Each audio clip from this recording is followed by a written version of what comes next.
Motijheel holiday মার্কেটে যে ৩০০ টাকা দামের যে শাড়ির যে ব্যাপারটা, সেটা আজকে আপনাদের সাথে আমি একটু ছোট করে এক্সপ্লেইন করব। তো যারা যারা এই মার্কেটে যেতে চাচ্ছেন, আমি জাস্ট একটা কথাই বলবো, শাড়ি কেনার জন্য যদি যেয়ে থাকেন তাহলে প্লিজ আপনারা না যাওয়াই ভালো। কারণ হচ্ছে আপনারা ৩০০ সাথে যদি আপনারা আরো ২০০ টাকা যোগ করেন, ৫০০-৬০০ টাকার মধ্যে আপনারা অনলাইন থেকে সুতির যে টাঙ্গাইলের শাড়ি আছে, নতুন শাড়ি আপনারা পেয়ে যাবেন।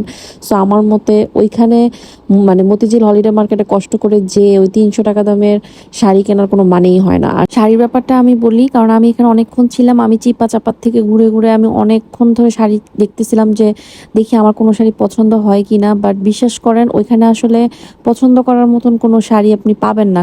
কারণ এই শাড়িগুলো ছিল রিজেক্টেড শাড়ি, এবং এগুলো হচ্ছে ইউজ করা শাড়ি, মানে এগুলো কোনো কোয়ালিটির মধ্যে এগুলো পড়ে না। হ্যাঁ, আর এখান থেকে শাড়ি কিনে আপনার বাসায় যে এগুলো ওয়াশ করে তারপর হচ্ছে আপনার এগুলো পরতে হবে, কারণ আপনার এভাবে পরতে পারবেন না। এগুলো প্রচুর ময়লা ধুলাবালি আর ছিঁড়া ফাটা তো ছিলই।